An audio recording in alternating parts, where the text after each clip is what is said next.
What do these two women have in common? Well, they, like thousands of other women, are survivors of incest, and they are sharing their incredibly difficult yet compelling stories of recovery right now on It's Your Call.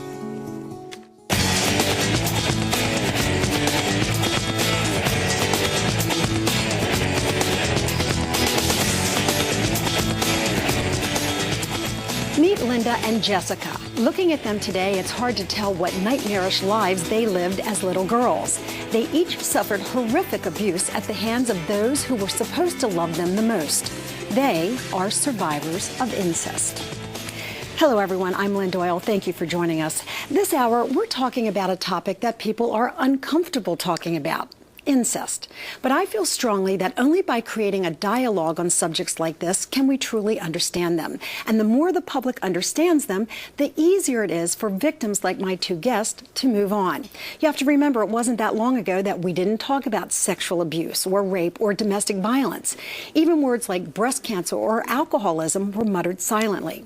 Well, today, no silence on It's Your Call. We're talking openly and honestly about incest, the almost unthinkable practice of having sexual relations with a blood relative. That's exactly what happened to our guest. Linda was molested by her father from about the time she was 10 until she was 16, abuse that culminated with a pregnancy with her father's child. And Jessica was sexually abused by her maternal uncle. It started when she was about 4 and it lasted until she was about 10. They are both members and speakers for RAIN, the Rape, Abuse, Incest National Network, and I thank them profusely for agreeing to talk to us about this very sensitive topic. Ladies, thank you for being with us. Linda, I want to start with you. The abuse by your father started when you were a little girl and lasted for more than a decade. What's your earliest recollection of what happened between you?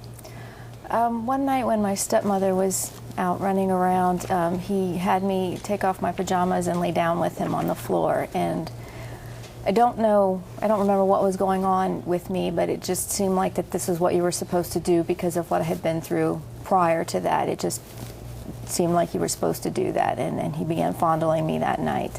And I was about 9 or 10 when that occurred. Had something happened prior to that? Prior to moving back with my father, I was living with my mother, and she would leave us alone or with other people, and the various people that she left us with, one or more of them would fondle or abuse me in some fashion, and the worst being a family she left us with, and that incident was pretty bad. So this was familiar behavior to you, albeit horrific behavior. When your father escalated it, at any point did you sense that this behavior was wrong? I did, and I felt disgusted with myself. At that point, I really just didn't know what to do. I was so confused and so messed up. I just really didn't know what to do. I knew I was, I just felt terrible. I thought I was stupid, ugly, fat, disgusting, horrible, and it's really what I believed of myself for the longest time. And I even today have thoughts like that every now and then. And I didn't know what to do, and I just didn't know where to turn. And of course, this happened 20 years ago, so you just absolutely did not admit to anything like this because you were the disgusting person that allowed this to happen. And did your father in some way intimidate you or threaten you, or did he simply make you feel that if you told anyone you would not be believed because you were a child? It wasn't that I wouldn't be believed, but he had me convinced that if I told, I would be given back to my mother. And when I lived with my mother, it was multiple people offending on me. And when I lived with my dad, it was one person offending on me. And in my teenage, preteen mind, it was lesser of two evils at that point, and that's kind of how I looked at it. I promised that we would talk about this honestly and openly, and yet I do want to handle it sensitively because these are very private questions for you. You mentioned that it started when you were younger with your father in particular, where he started to fondle you. Do you recall how it escalated? Was it a natural transition into actual intercourse? I honestly don't remember how it transitioned. I just remember one night, and I would pretend to be asleep. It's one of the defense mechanisms that we use. If you talk to most survivors, we use pretend to be asleep to get through it. And I pretended to be asleep one night, and he completed the act and, woke me up and told me to go to the bathroom to clean myself up. And as I was cleaning myself up, he told me, you don't have to worry about those other people taking your virginity because I just did. I can't imagine what you went through as a young girl to have to comprehend all of that. Did you act out in other ways, perhaps not at home, to show some resentment or hostility or anger? Did you have problems in school or trouble with friends? I didn't trust anybody. I had some friends, but nobody was really close to me. In school, I went the opposite way. I kind of threw myself into my schoolwork because I didn't have to deal with it.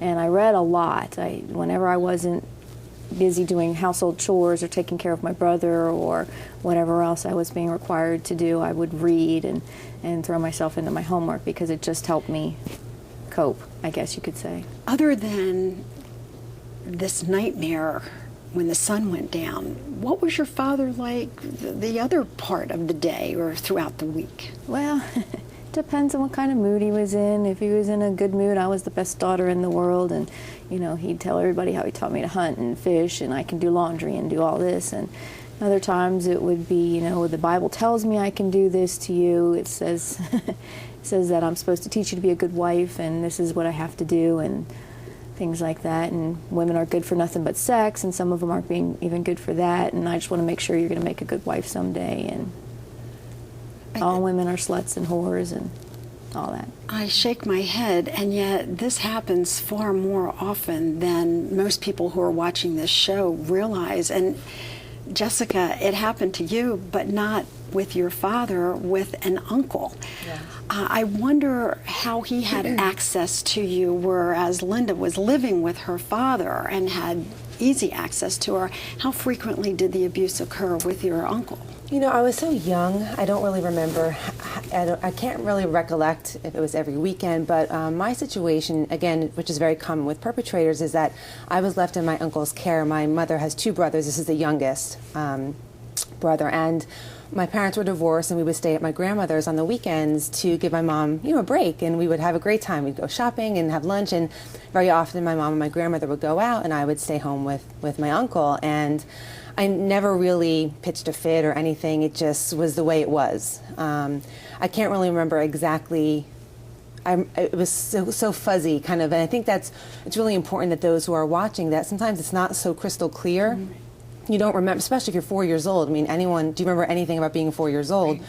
But I do remember certain instances, smells, textures, taste. I remember I can almost feel what that was like, and that's how I kind of became aware of what happened to me. But yeah, it started when I was about 4 years old. Did he threaten you in some way, or was it more a show of affection, at least the way he explained it? Well, it's funny.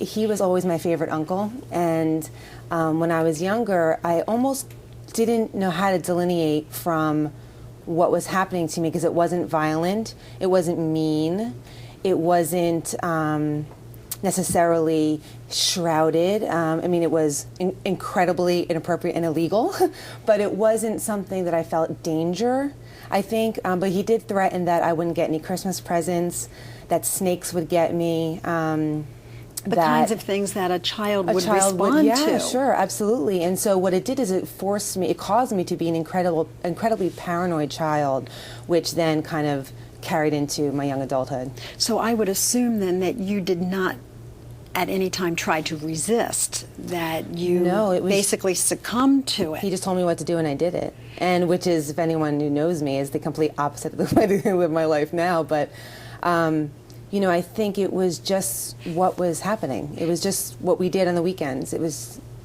very hard to understand if you haven't been through it. You just do what you're told. And you're a child. That's one thing that I wanted to talk about so that people understand the whole concept of incest. It's not necessarily always intercourse with very small children. It's sometimes touching, inappropriate touching, both ways. Is that right? Yeah, mine was inappropriate sexual acts on him. So it